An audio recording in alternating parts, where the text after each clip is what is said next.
green energy, and maritime sector. God bless the great nation of the United Kingdom and its people. Thank you so much.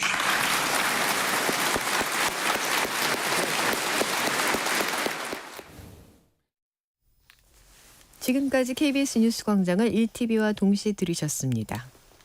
지금 시각은 6시 17분입니다. KBS.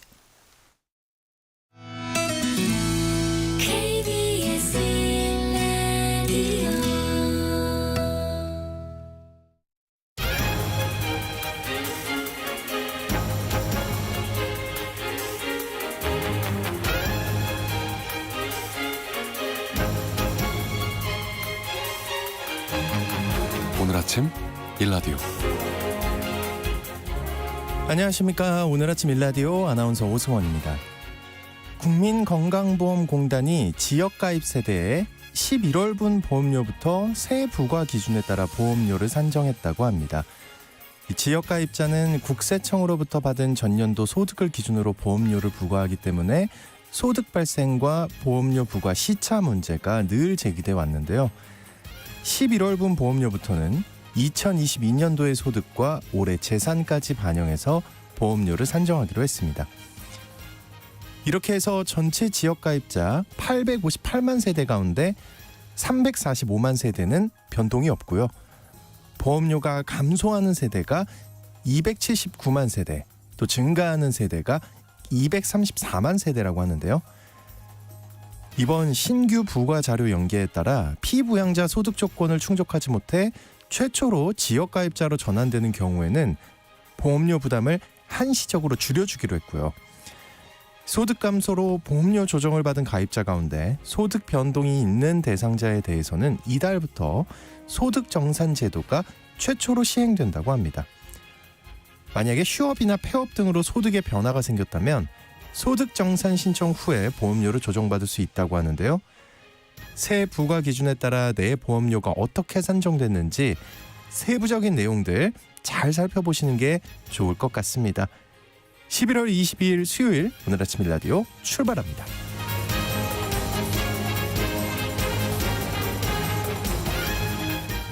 오늘 아침 일라디오 이 시간은 물론 KBS 일라디오의 모든 프로그램은 유튜브 KBS 일라디오 공식 채널이나 모바일 콩 어플리케이션을 통해 실시간으로 함께 하실 수 있습니다. KBS 일라디오 채널 구독과 좋아요, 댓글 많이 부탁드립니다. 자, 수요일 시간에는 농수산 뉴스 모아서 전해드리고요. 마케팅 아이디 업 시간에는 진화하는 멀티 브랜딩의 사례들 소개해드리겠습니다. 또 장수직업 시간에는요. 일자리 정보를 얻는 데 중요한 인맥관리법에 대해 알아보겠습니다. 자, 청취자 여러분들 참여해 주실 수 있는 퀴즈 오늘 드립니다. 오늘은 절기상 소설이죠. 네, 이거 문제 아닙니다. 이것의 날이기도 한데요. 네, 이게 문제예요. 이것의 날. 자, 이것은 우리나라의 전통 발효식품이고요. 코로나19 사태를 계기로 면역력을 높여주는 건강식품으로 세계적인 주목을 받고 있습니다. 올해 사상 처음으로 이것의 수출국이 90개국을 넘어섰다는 엄청 많네요. 반가운 소식도 전해졌는데요. 이게 가장 큰 힌트가 될 것 같아요. 요즘 한창 1년 먹을 이걸 담그는 시기죠. 이것은 무엇일까요? 라면의 베스트 프렌드. 추첨을 통해 농촌진흥청에서 제공하는 웰핑 혼합 잡곡 세트를 한 분께 향긋한 커피를 드실 수 있는 모바일 커피 쿠폰을 4분께 드리겠습니다. 방송에 참여하실 분들은 단문 50원, 장문 100원이 드는 유료 문자 샵 9730으로 보내주시기 바랍니다. 유익한 정보와 살아있는 이야기가 있습니다. KBS 오늘 아침 일라디오.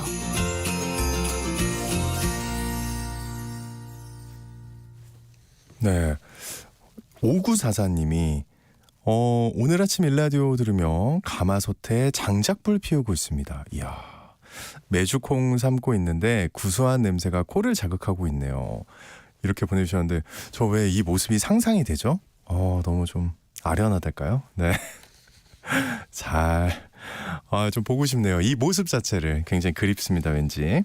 자, 농수산 뉴스 시간입니다. 정부 방침과 다르게 산지쌀 값이 80kg 기준 20만 원대가 무너졌다는 소식 들어와 있는데요. 이 소식 살펴보겠습니다. 농어민신문의 이진우 기자님 연결해서 얘기 들어보겠습니다. 안녕하십니까? 예, 안녕하십니까? 그동안 우리 이진우 기자님이 쌀값 소식을 계속 전해주셨는데 그 산지 쌀값이 20만 원대가 무너졌다는 소식이 들어있네요. 그렇습니다. 이전 시간에도 산지 쌀값 하락률이 너무 크다는 말씀을 전해드리면서 정부가 이 하락폭 줄이기 위해서 산물벼 정부 양곡 창고 이관 등의 대책을 추진하기로 했다 이런 소식도 전해드린 바 있는데요. 예.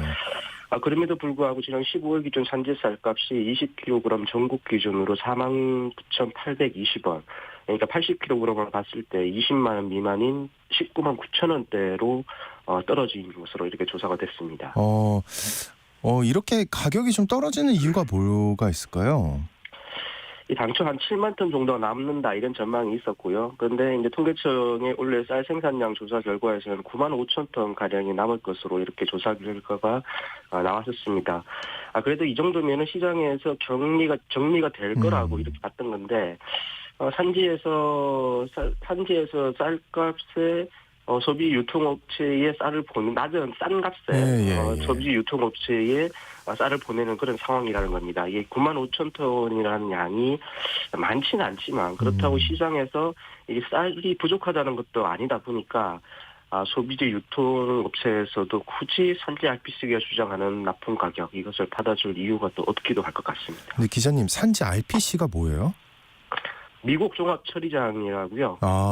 네, 별을 띄워서 도정을 해서 쌀을 만드는 곳을 RPC라고 약칭해서 부르고 있습니다. 예, 알겠습니다. 그 수확기 첫 조사일인 10월 5일에 비해서 얼마나 떨어진 건가요, 이게?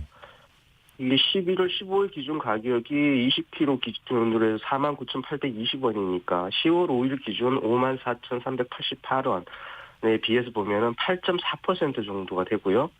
4,500원 정도 떨어진 겁니다. 예, 이 소비자분들께서도 원래 산 쌀을 지금 구입을 하실 때 이 정도 가격 하락을 체험하실지는 모르겠는데요. 어쨌든 RPC가 소비지 유통업체에 납품하는 가격인 산지 가격은 10월 5일에 비해서 8% 넘게 떨어진 겁니다. 다만 10월 5일부터 현재까지 조사한 5차례의 산지 쌀값, 이 평균치는 80kg으로 환산을 하면 20만 6,466원을 유지를 하긴 했는데요. 수확기 산지 쌀값 조사가 앞으로 총 4차례 더 남았는데 이 선을 계속 유지할 수 있을지는 좀 지켜봐야겠습니다. 네, 이 수확기 산지 쌀값이 농민들에게 굉장히 중요하죠.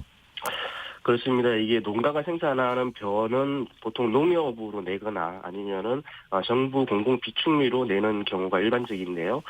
이 정부 공공 비축미 그러니까 정부가 수매하는 물량에 대해서는 수확기 산지 쌀값을 기준으로 매입 가격이 결정이 되어서 정산이 됩니다. 그러다 보니까 통계청이 조사하는 10월 5일부터 12월 25일까지 총 9번의 산지 쌀값 조사치가 공공 비축미 가격을 결정하는 건데요. 네. 그러다 보니까 정부에서도 수확기 산지 쌀값을 이 80kg 기준으로 해서 20만 원대가 되도록 하겠다 이런 입장을 밝혀왔던 겁니다. 요즘 쌀값이 오르는 거를 체감할 수 있는 게 우리 입장에서는 식당에서 밥 한 공기 추가할 때 그때 체감이 되거든요. 좀 부담스럽다. 예, 이렇게 말하는 분들이 많은데 원가 개념으로 보면 근데 그게 그렇지가 않다면서요.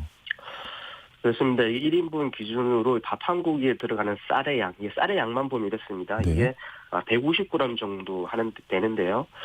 20kg 기준으로 산지 쌀값이 5만 원이라고 가정했을 때 150g이면은 375원 정도가 됩니다.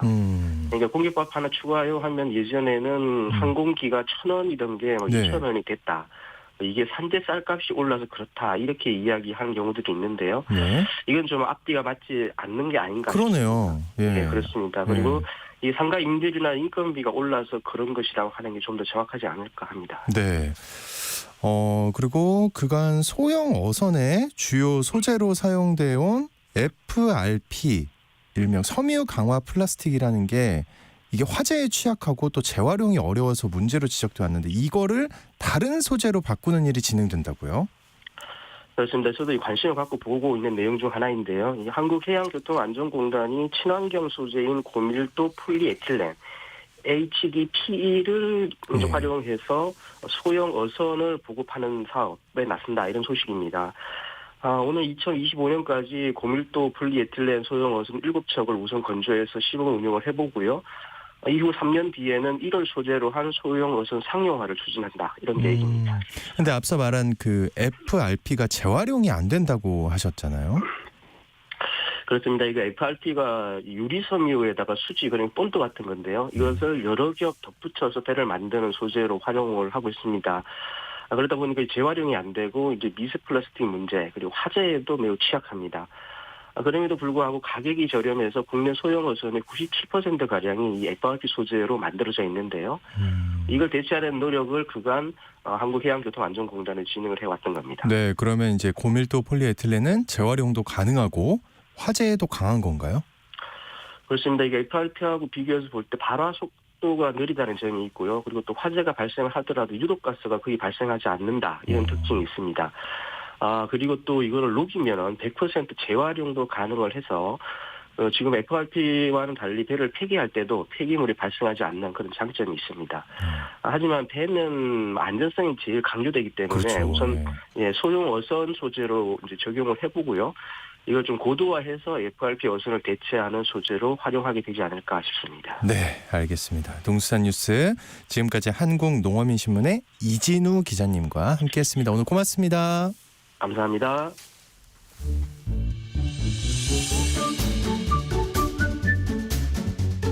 아침을 여는 기분 좋은 습관. KBS 오늘 아침 일라디오.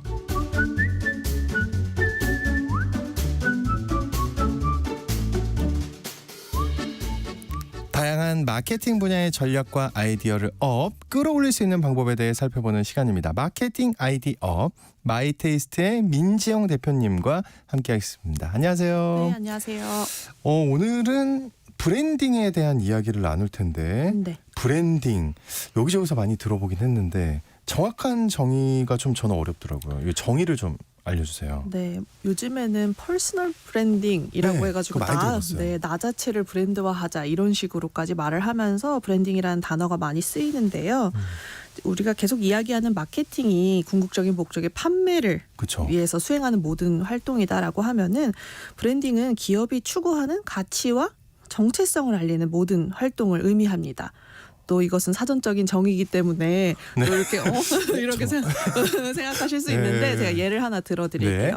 예를 들어서 내가 안경을 판매한다라고 했을 때 마케팅은 누가 쓰면 좋을지 또 기능이 얼마나 좋은지 또 안경의 가격이 얼마로 책정돼 있는지 이런 것들을 분석을 해서 광고나 이벤트를 하는데요. 네. 브랜딩이라고 하면 우리 브랜드가 어떤 이미지로 알려지길 원하는가를 집중합니다. 예를 들어 힙한 브랜드 하면 떠오르는 안경 브랜드가 됐으면 하는지 혹은 장인 정신과 함께 우리 브랜드가 같이 언급되면 좋겠는지 이런 것처럼 단순히 얼마에 누구에게 파는지를 중요하게 생각하는 게 아니라 우리 브랜드의 이미지를 어떻게 소비자들한테 알리느냐 여기에 좀 더 집중을 하는 것이 브랜드 브랜딩. 이미지. 네. 그래서 요즘에 보면은 선글라스 매장인데 매장에 제품은 없고 예술 작품들로 가득 채워서 주목을 그런 데가 있어요? 받는 오. 그런 전시장 컨셉의 브랜드들도 있고요. 화장품 브랜드라고 하면은 진열대에 화장품을 쭉 나열해 놓는 그런 방식이 되게 흔한데 2층짜리 건물 전체를 향기와 관련된 작품들로 채워놓고 우리 브랜드는 향의 진심이다라는 것을 물건 없이요. 네, 물건 없이요. 네, 이렇게 표현하기도 합니다. 이런 식으로 브랜드 정체성을 표현하는 것 자체를 브랜딩 이라고 이야기를 하는데요.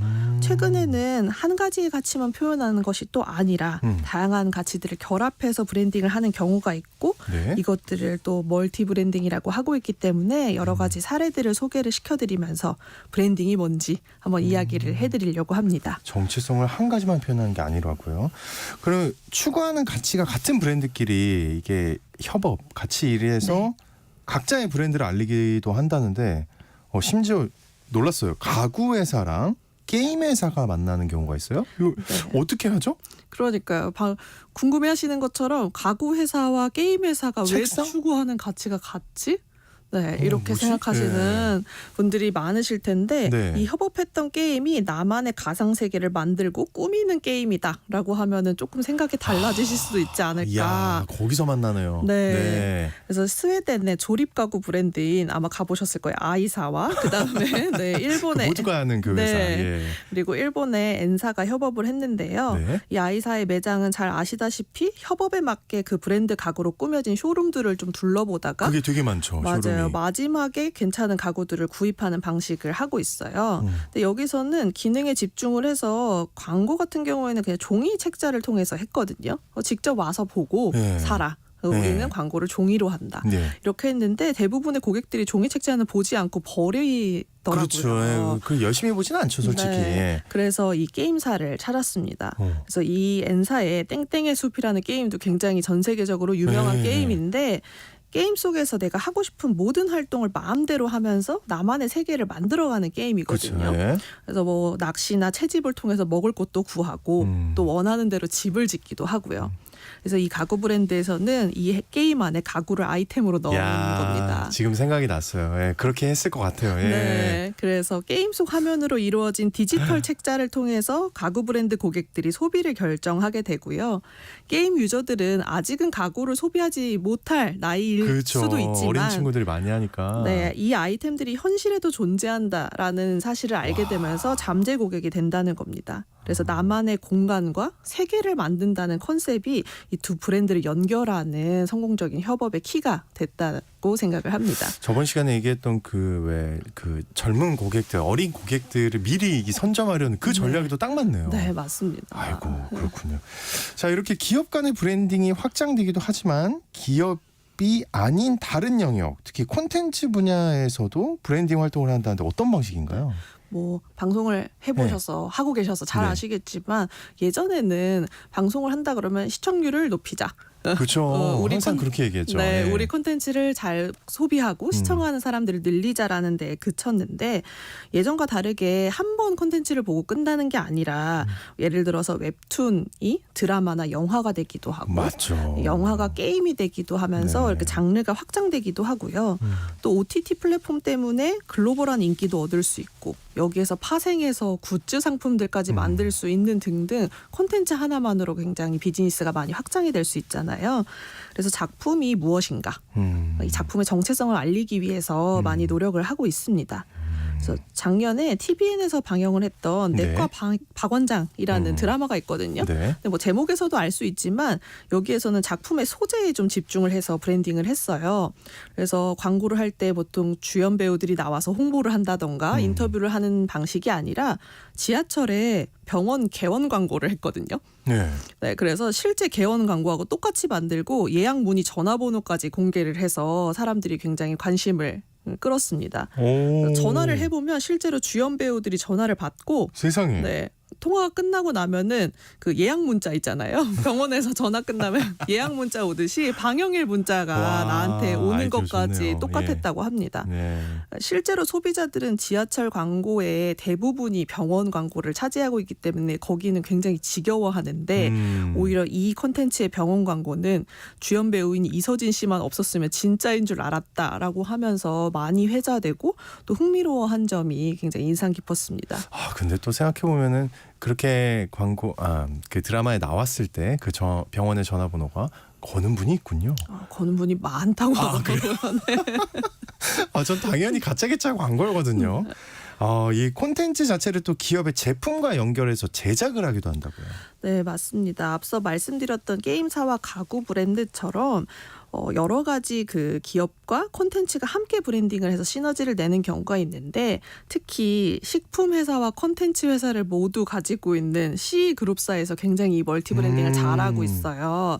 그래서 식품 계열사인 C사와 콘텐츠 계열사 두 개 모두가 가치가 문화를 선도한다.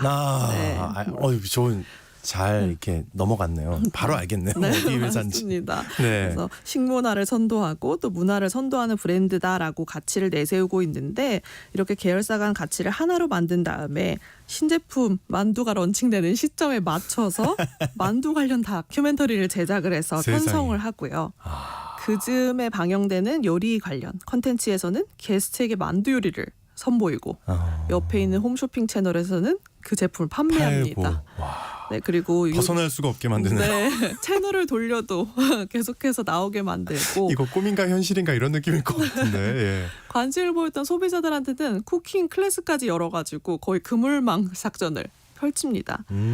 이제는 뭐 어떤 신제품이 나왔다고 해서 단순히 프로모션만 하고 광고만 해서는 어필하기 힘들고 또 콘텐츠들도 단독으로 방영하는 것만으로는 힘들기 때문에 이렇게 협업을 통해서 멀티 브랜딩을 많이 시도하는 것이 좀 돋보이는 것 같습니다. 제가 지금 말씀하신 것 중에 제가 그래서 이상하다고 생각한 적이 딱 한 번 있는데 어느 날 홈쇼핑 방송을 보는데 그 채널이 붙어 있잖아요. 네. 다 똑같은 걸 파는 거예요. 네.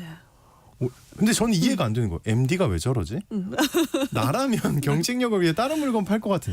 이게 이런 이유가 있어. 네. 쓸 수 있겠네요. 네, 맞아요. 그래서 주변에 있는 주변 채널에서 방영하는 콘텐츠들 안에 있는 아이템들을 판매하는 케이스들도 종종 있다라고 합니다. 그렇군요. 이 소비자들은 기업들의 이 브랜딩 활동에 대해서 어떤 반응을 보이나요? 네. 우선은 부정적인 경우에는 내가 또 속았구나. 내가 이들의 술수에 또 넘어갔구나.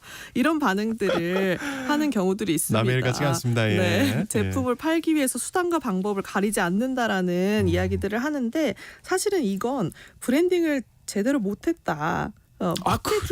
마케팅에 너무 또 집중을 하고 제품 판매보다는 브랜딩 가치만 알리는 활동이기 때문에 소비자들이 그걸 알아챘다는 반증이거든요.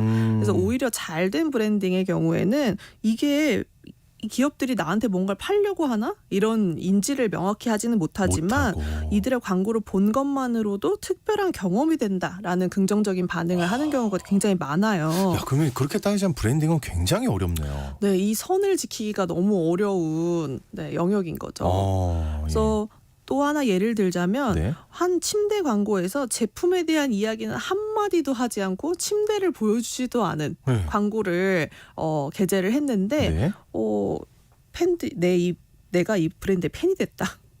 너무 이 편안함을 느꼈다라는 후기들이 있어요. 네, 그래서 휴식이 얼마나 중요한지 알게 됐다라거나 아니면은 술을 파는 팝업 스토어라고 해서 젊은 친구들이 찾아갔는데 알고 보니까 정유회사에서 만들어 놓은 팝업 스토어인 거예요. 무슨 상관이죠? 술이? 네, 그래서 잘한 브랜딩은 당장 우리가 매출을 일으키는 게 아니라 고객에게 인상을 좀 강하게 주고 호감도를 높이는 활동이 먼저인 게 아닌가라는 생각이 듭니다. 예.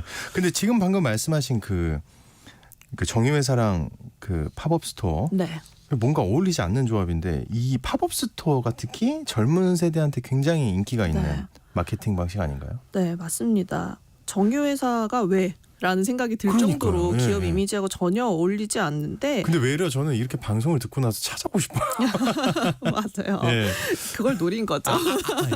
네, 사실 이 기업에서는 상대적으로 주유소 이용 경험이 적은 세대들한테 브랜드 인지도를 높이기 위해서 팝업 스토어라는 수단을 선택을 한 건데요.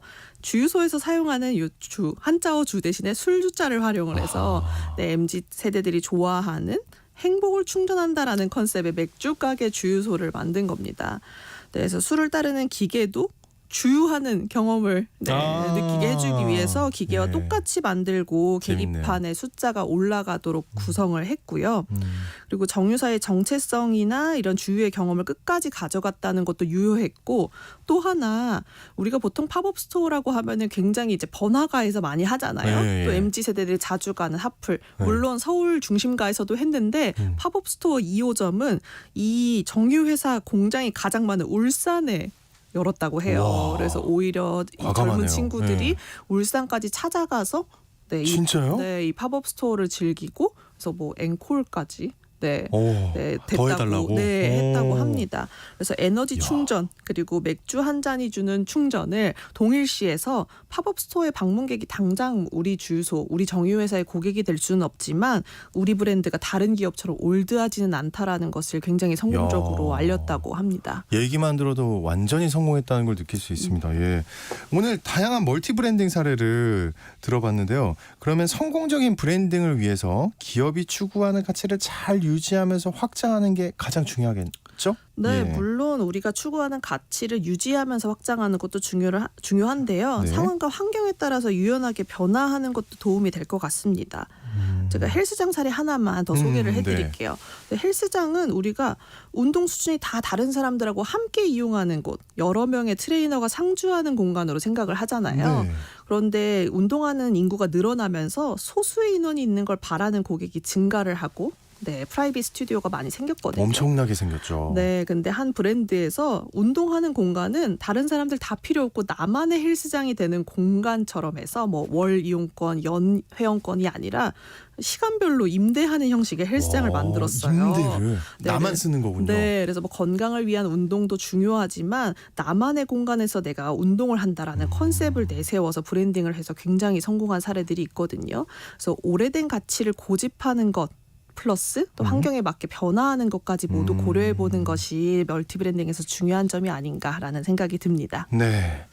아이디어 좀 얻으셨길 바라겠습니다. 마케팅 아이디어 지금까지 마이테스트의 민지영 대표님과 함께했습니다. 오늘 고맙습니다. 감사합니다.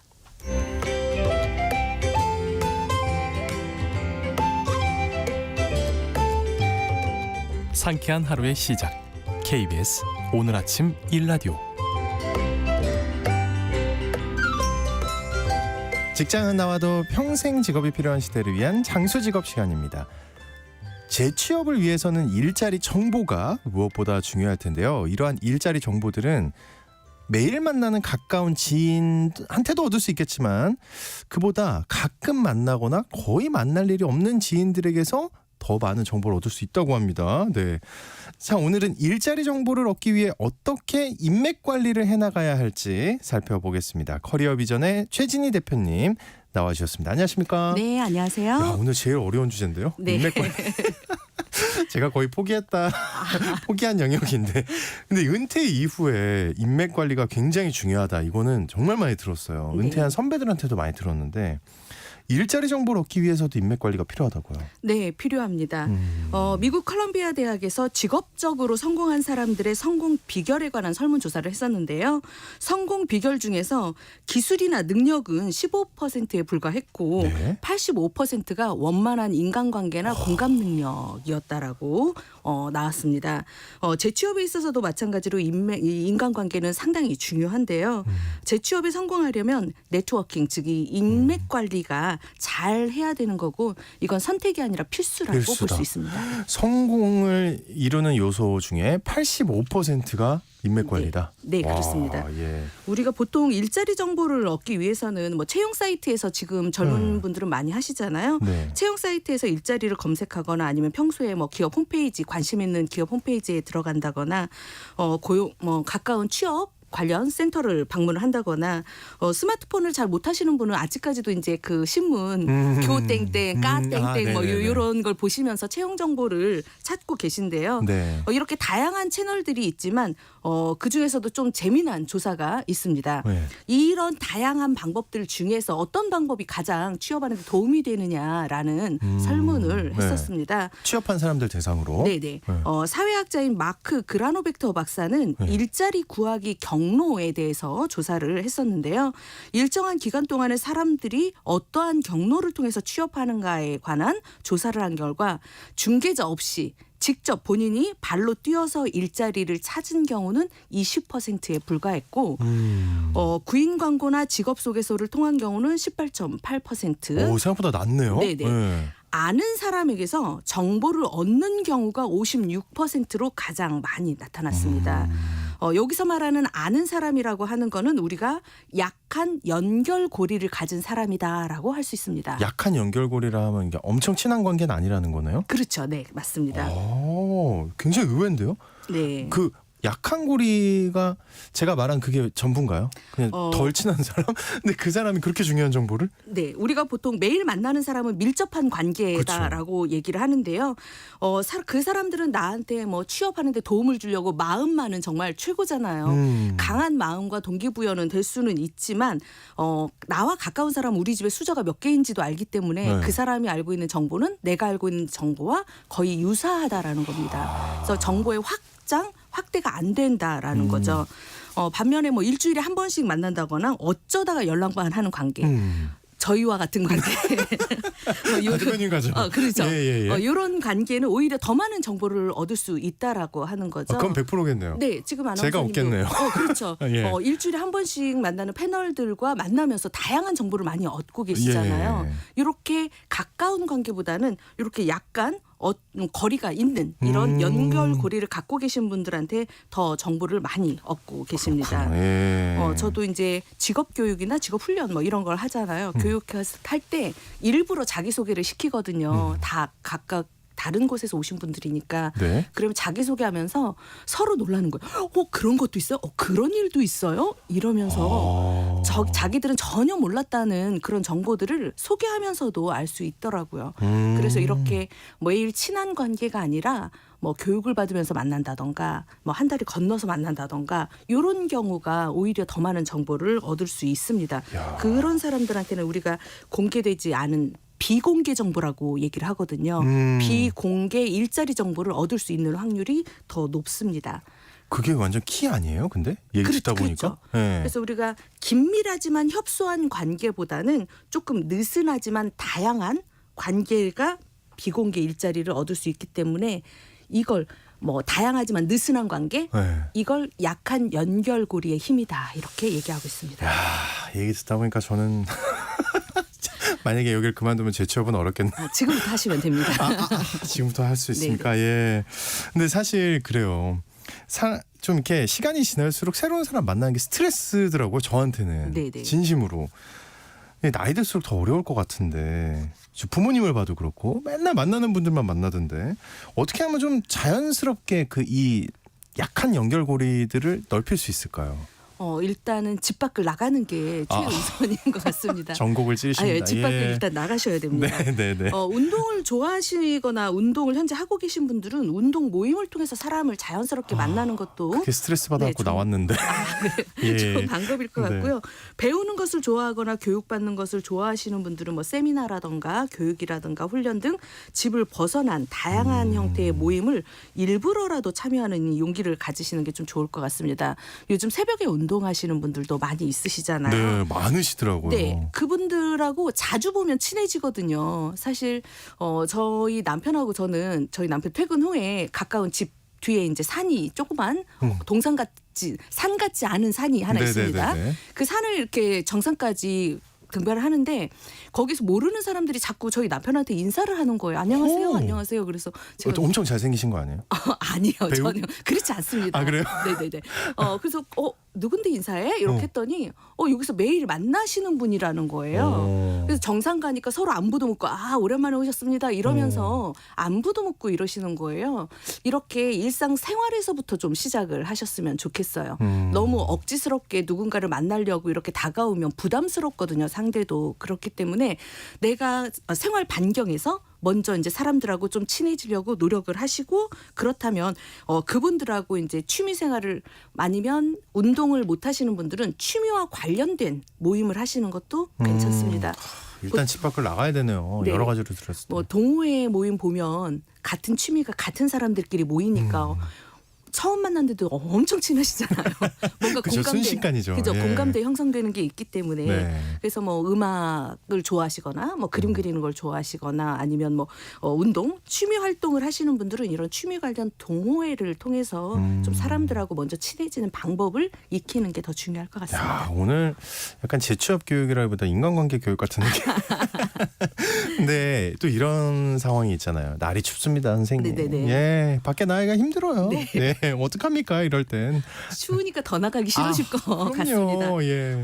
그런 분들은 일단 집 밖으로 나가기가 꺼리시면 우선 집 안에서 할 수 있는 인간관계를 찾으시면 좋을 것 같습니다. 네. 우리가 우선 온라인 커뮤니티 이런 이제 소셜 미디어를 활용해서 먼저 관심사가 비슷한 사람들끼리 온라인상에서 소통하는 것도 정보를 얻을 수 있는 방법이기도 합니다. 늘상 혼자서 유튜브만 보지 마시고 우리가 이제 제 얘기 하시는 네네 링크드인이라든가 아니 페이스북이라든가 트위터라든가 이런 온라인상에서 연결 고리를 만들어가는 것도 좋을 것 같습니다.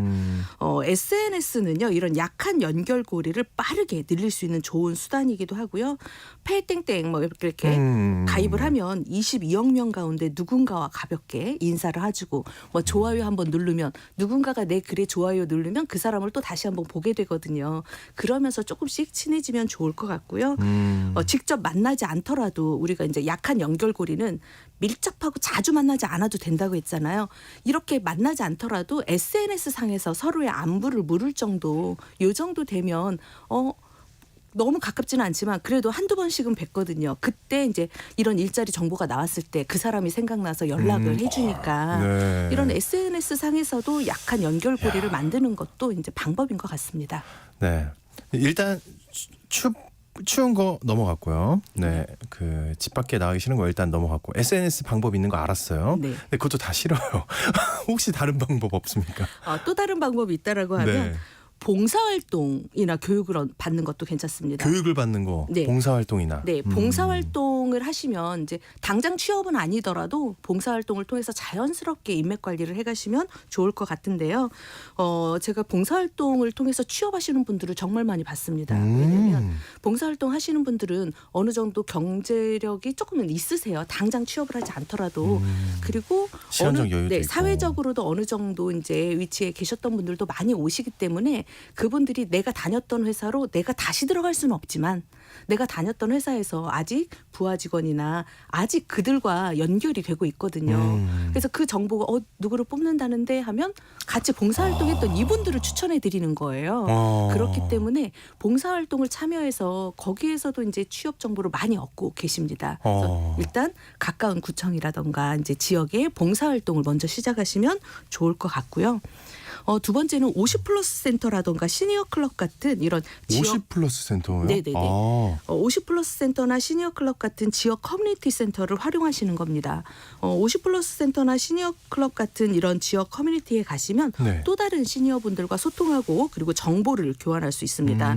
거기에는 다양한 교육 프로그램도 있고 직업 훈련 교육도 있고 우리가 알고 있는 왜 시니어 모델들 네. 많이 들으셨잖아요. 예, 많이 들어봤죠. 네, 시니어 뵌 적도 모델들도 많고. 이곳에서 이제 활동을 하시고 배우시고 하시는 분들이고요. 요즘은 또 이야기 할머니, 뭐 구연동화 관련해서 하시는 이런 활동하시는 분들도 많이 계신데 그런 분들도 여기에서 활동을 하시는 분들이세요. 그래서 이런 커뮤니티에서 교육을 받고 활동을 좀 하셨으면 좋겠고요. 마지막으로 세 번째는 우리가 전문 기술을 가지고 있다면 이런 포럼이라던가 협회라던가 워크샵 이런 모임을 가는 것도 좋을 것 같습니다. 다양한 사람들이 전문 기술을 갖고 모였기 때문에 서로의 기술, 자신의 기술을 가지고 공유를 하면서 질문을 하고 서로 친해질 수가 있는 방법이 있고요. 저도 이제 커리어 협회를 운영을 하고 있는데 저희 커리어 협회에서 이런 컨설턴트들 교육을 하는데 거의 10년 이상 경력이 갖고 있는 분들이 강의를 할 수가 있어요. 그런데 저희 협회에 매월 나오시는 갓 신입 강사님이 계신데 매월 나오시길래 스텝으로 강의할 때 뒤에서 좀 도와주셔라라고 해서 참여를 했는데 한 두세 번 참여하고 한 이게 1년이 되니까 그분한테 혹시 그러면 간단한 강의 정도는 할 수 있겠냐라는 기회를 드린 거예요. 남들은 10년에 걸쳐서 커리어를 쌓아야 그 강단에 설 수 있는데 그분은 이제 경력 2년 차인데도 불구하고 그런 기회를 얻을 수 있었거든요. 그건 결국 그런 협회라던가 이런 공감대에 느끼는 이런 전문 지식을 갖고 있는 사람들에게서 빨리 배우고 그 사람들과 친해져서 더 많은 정보를 얻었기 때문에 가능한 것 같습니다. 이 약한 연결고리의 힘에 대해서 얘기를 해주셨는데 지금 그 일자리 정보를 얻는 구직자뿐만 아니라 직장인들에게나 기업에게도 필요할까요, 이게? 네, 필요합니다. 예. 아무래도 일적으로 만난 사람보다는 우리가 휴게실에서 만나거나 차 한잔 하시면서 더 사적인 정보를 많이 하잖아요. 맞아요. 저희도 이렇게 방송하는 것보다 끝나고 나가서 그렇죠. 인사할 때 좀 새로운 정보, 새로운 이야기를 네. 하는 것처럼 그런 느슨한 관계가 필요한데요. 좋은 근무 환경으로 꼽히던 미국의 야후 최고 경영자 마리사 메이어가 재택근무를 처리하면서 직원들에게 이렇게 메일을 보냈다고 합니다. 최고의 의사결정이나 혁신은 때때로 회사 복도나 식당에서 나올 수도 있습니다. 이것이 우리가 모두 사무실에 나와서 일을 해야 하는 이유입니다라고 보냈는데요. 이런 재택근무의 선두주자인 IBM도 도입 24년 만에 재택근무를 전격 폐지한 것도 이런 맥락이라고 보시면 되겠습니다. 그렇군요. 장수직업 시간, 오늘은 약한 연결고리의 힘에 대해서 얘기 나눠봤습니다. 커리어비전의 최진희 대표님과 함께했습니다. 오늘 고맙습니다. 네, 감사합니다. 네, 오늘 퀴즈의 정답은 김치였습니다. 21550님, 3690님 여러분들이 보내주셨고요. 중복 당첨 여부 확인 후에 홈페이지에 당첨자 올려놓겠습니다. 여러분 오늘 모두 좋은 하루 보내세요.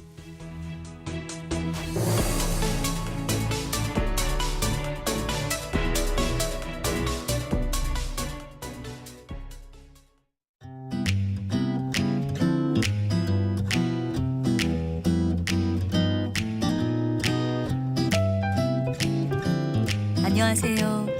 바른말 고운말입니다. 모르면 약이요, 아는 게 병이란 속담 들어보셨죠? 아무것도 모르면 차라리 마음이 편해서 좋지만 뭘 좀 알고 있으면 걱정거리가 많아서 도리어 해롭다는 말입니다. 이와 같은 뜻을 가진 속담으로 무지각이 상팔자도 있고요. 아는 것이 병 또는 아는 것이 탈